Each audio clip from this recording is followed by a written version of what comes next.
Hey, this is Mike. We are Sadistic Force, and this is Brutally Delicious Podcast. Listen up.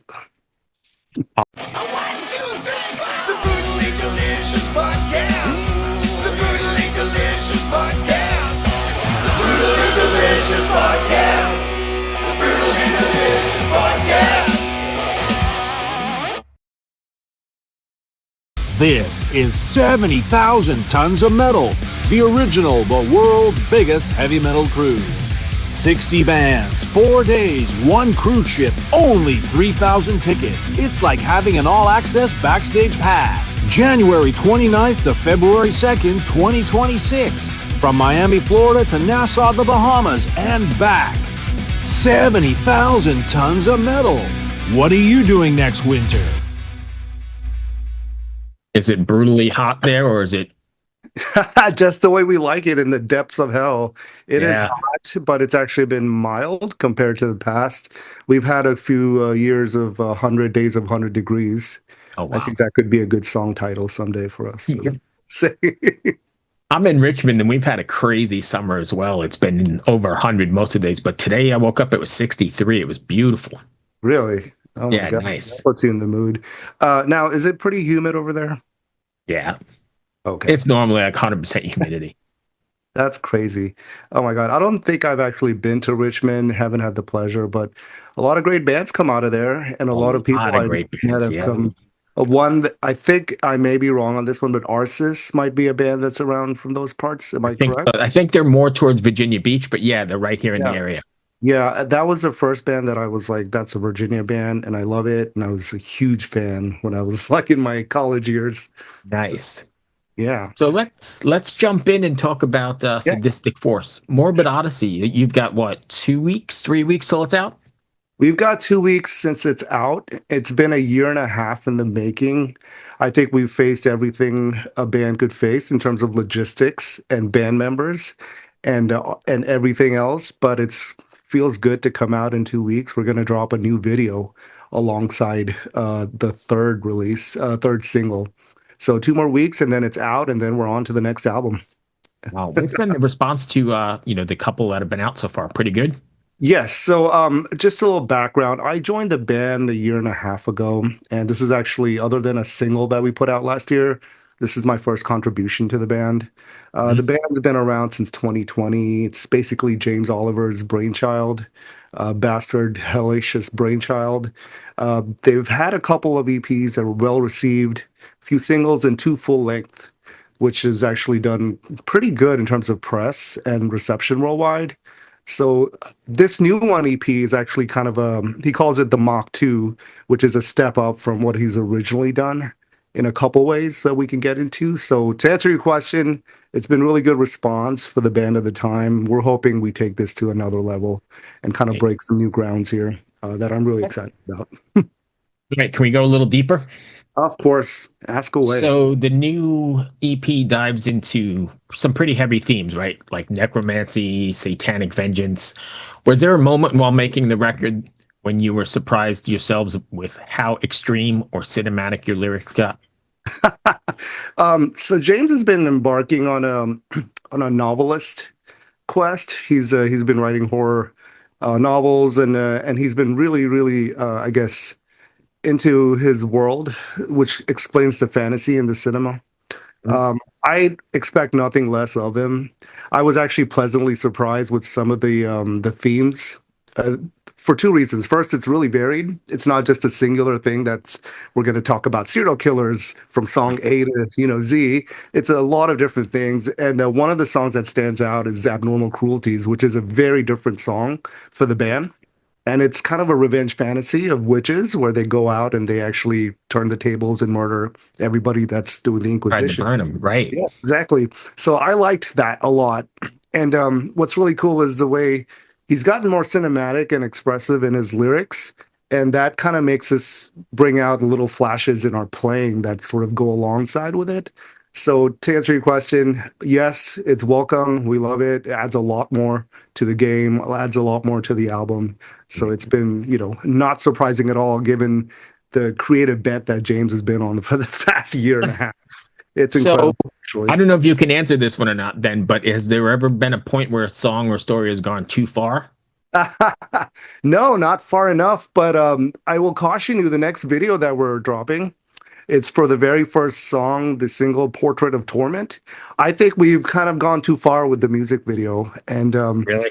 yeah, we I showed some behind the scenes footage to our publicist, and he's like, we need to get this to Fangoria, we need to get this to all the horror people because it's it was a little bit deep, unsettling, but on point. So we'll see if the video takes it too far, but the lyrical content I don't think is there yet.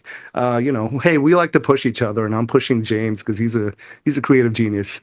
And to be fair, I mean, Cannibal does it, Autopsy does it, right? All these great bands do the same thing. They Yeah, push, push, push. yeah, exactly. And for me personally, it's not gore for the sake of gore. It's more the unseen and more the personal torment that you could, everybody can relate to. And I'm hoping like the next video will really put that in your face. Everybody can relate to spiraling out of control, things like that. So I'm excited for it. So we're not too far yet, but maybe one day we will be, and Okay. then we'll be in Oh, trouble then. so when you're surrounded by all these horror-soaked stories and, the crazy aggression, how do you keep your mental health in balance? Is it tough to That's check? actually the reason my mental health is in balance. So personally, I'm actually not that much of a horror gore sort of fan as much as James is. I do like my psychological sort of subtle horror and those themes. I come from kind of a background of like mental anguish and things like that are more interesting. So while he's a little bit more in your face and I'm a little bit more subtle and what's deeper, I think we're a good mix over there.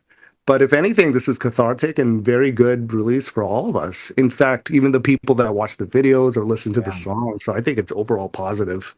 It's really strange, like, and I know you've come across this as well when you talk to people outside of the subgenre of, extreme metal. Yeah. They think you're like a serial killer. They think you're the people your guys are writing about. But in the Yeah. end, Yeah. it's a very big form of catharsis, and I think it's cheaper than therapy. And Oh yeah.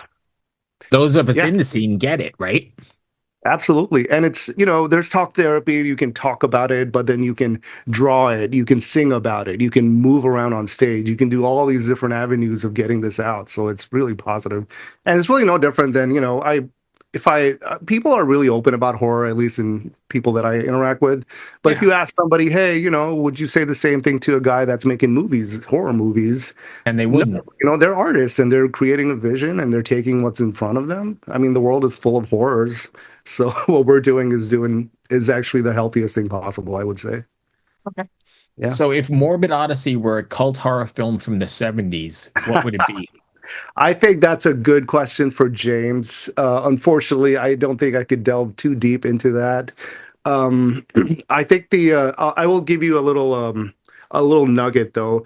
There's a story about I think a cartel sort of let's call him like a lieutenant, and and this is a true story from the 70s, and he would abduct and torture and murder Americans and people that would come through, and he did that as a favor to the cartel bosses so that he could conjure up good spirits and he could conjure up good luck for them. So that's sort of the dominant theme, and there were some descriptions of him actually smoking the remains of his victims and things like that. So I don't know if a movie has been made about that yet, but it should be. But I'll tell James to get with you on that one.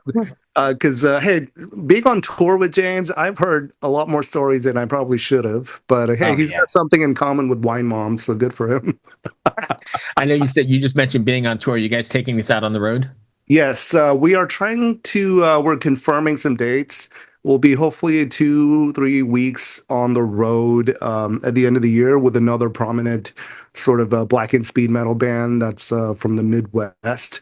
I don't think I'm at liberty to disclose yet. It's fine. But other than that, we've got, pockets of weekend shows booked around Texas and the region. It's a really thriving scene between Dallas, Austin, San Antonio. There's a lot of great bands, so we're just keeping it going and meeting new people and just murdering new crowds everywhere we go. Yeah, I've been to I saw King's X at Trees, I think it's called. Is Yeah. Trees still there? I think Tweez is still there. It may have a different name. Like down in Deep I've seen Ellum or King's something, right? X. Or Yeah, Ellum or absolutely. In fact, we're headed to Dallas in a month to play my first show in Dallas, actually, with the band. So I'm really excited. And we've hooked up with some really great booking people, Blind Dog, who are very, very active in booking great Dallas bands and shows in Dallas. So I'm looking forward to that. By the way, King's X.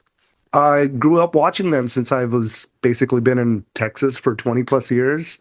And Doug's bass amp, which is like a very custom built sort of, you cannot find it anywhere. I was able to find it in the wild, and that's actually my go-to Sadistic Force amp. So That's funny. that's the tone, and that's everything. That's my What a bass tone. criminally underrated band. Yeah, Holy absolutely. shit. So anytime anybody brings up King's X, I have to tell them that I stole Doug's thunder for That's Sadistic. great. He's been on the show a bunch of times, and Oh, really? I've been a fan since the Oh mid man. '80s or something. Yeah, I would love to fucking meet him and just tell him all about it. Hey, man, I stole your amp. I stole your sound for a completely different beast, and I hope you're okay with that. Yeah, he's a super nice guy. That's awesome. All right, so let's do some strange ones here, Sure, sure. or whatever, over the top. So you guys are carrying the torch for, I guess, what I would call like the dangerous heavy metal in a sanitized world, right? If you Yeah. were given unlimited resources to stage the most outrageous gig in Austin, hmm what rules would you break, and what over the top stunts would define your performance? What rules would I break? Short answer, all of them. Let's see. So let me kind of set the stage. So I don't use the term post very often when I describe music, but I understand where it's coming from. Like, I feel like this band is sort of post, classic new wave of British heavy metal. We've taken like that grid of Judas Priest and Motorhead. We've added extreme metal, but it's still rock and roll.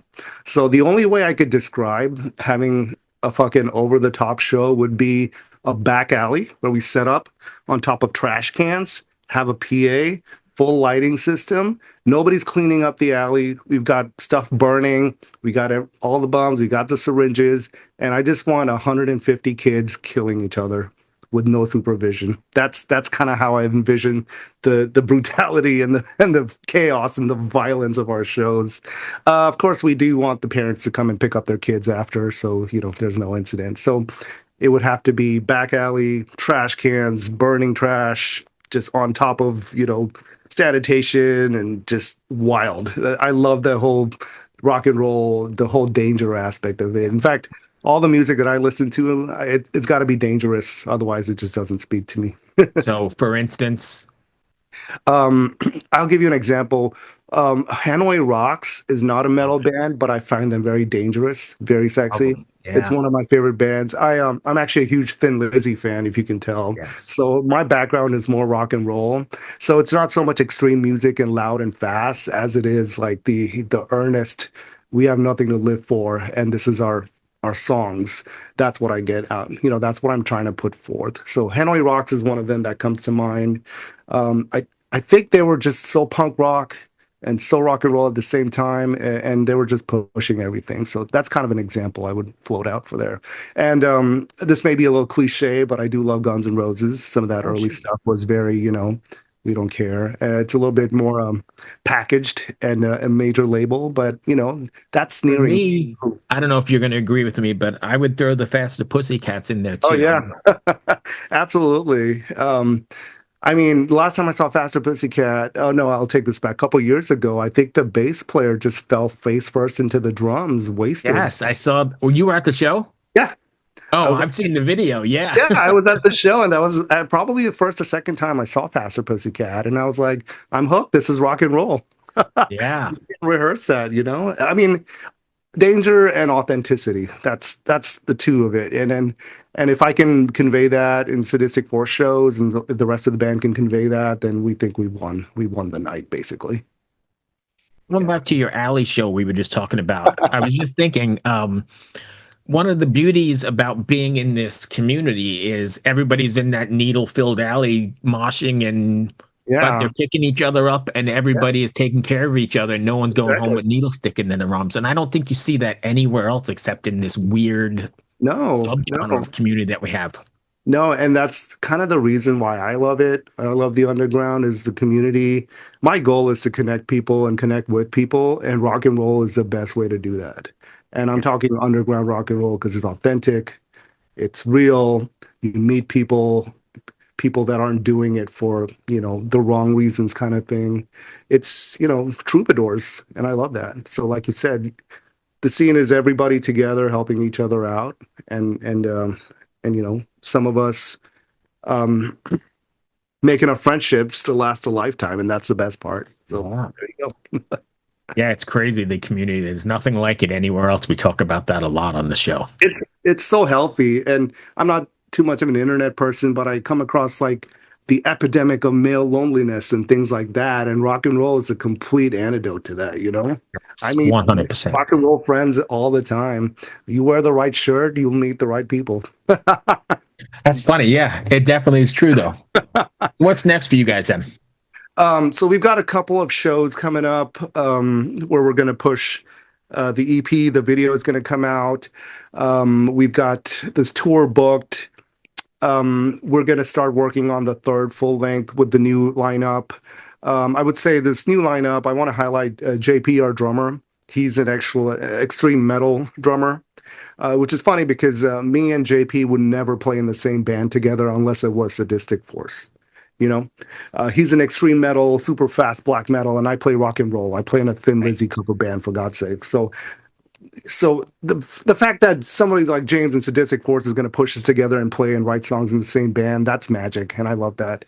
So we're really excited to do a full length, which is just going to be me, James, and JP, and our vision. And I think Morbid Odyssey is that first sort of window into what that can look like. It's very different sounding from the first two. So we're just going to keep pounding out that third album, and then next year is going to go bigger, better, and longer tours, and hopefully more places, more stages, more countries. Do you think about differing the sound and performance from release to release then? Because you don't want to write the same record, but you don't want to alienate your fans, right? You got to stay in your sort of wheelhouse. How do you navigate that? I think the latter is actually easier for bands than the former, I would say. It's harder to kind of stretch out and be true to yourself. And that is not a problem with this band. Every one of us is evolving and changing, and we're doing new things artistically that are outside of Sadistic Force, and all of that comes back into the band. So I would say it's a no effort thing. It's natural. It evolves, and we love it. And we're not really afraid of anything or anybody. So it's just not a problem at all. And so far, people are liking it. And even if they don't, I think we'll pick up new fans as well. Nobody's complained. I'll put it that way. And it's been great so far. So it feels really good to be part of something that we think is like climbing and expanding, and we're bringing in more people. Nothing beats that. So no problems here, boss. Nice. So a couple more things. If fans want to find you guys, can you give us all your socials and that sort of thing? Yeah, absolutely. Sadistic Force official on Instagram, sadisticforce.com, the website. I think Instagram is going to be the best way to reach us. We also have a YouTube channel. Really fun fact, we did a show with Bewitcher in December, and we decided to film the entire thing. And we've got exclusive VHS, Pro Shot, Pro Vid, Pro Sound that you can buy from our Bandcamp. We're going to put that eventually on YouTube one day, but it's just great to have like a VHS, Sure. your own show out there. So Bandcamp, I think you type in Sadistic Force, it'll give you the link tree, but Sadistic Force official Instagram is the best place to go. So quick story, I think the last bass player was scheduled to do an interview with you, but he might have bailed on you. I think we were laughing about it today. So hopefully. Is this another day, or this is what was? No, I think a couple of years ago, the old bass player of Sadistic Force was scheduled to do an interview, and I don't Maybe. think it showed. And I think you sent an email, and it's funny because our publicist mentioned that today, and James brought that up, and he was like, "Well, let's make sure we don't have a repeat of that." So I was like, "You got it, bro." I appreciate you. Yeah. Thank you so much for everything, and I'll send that email over by the end of the day. All right, thank you. Take care. You well, my friend. Cheers. Cheers.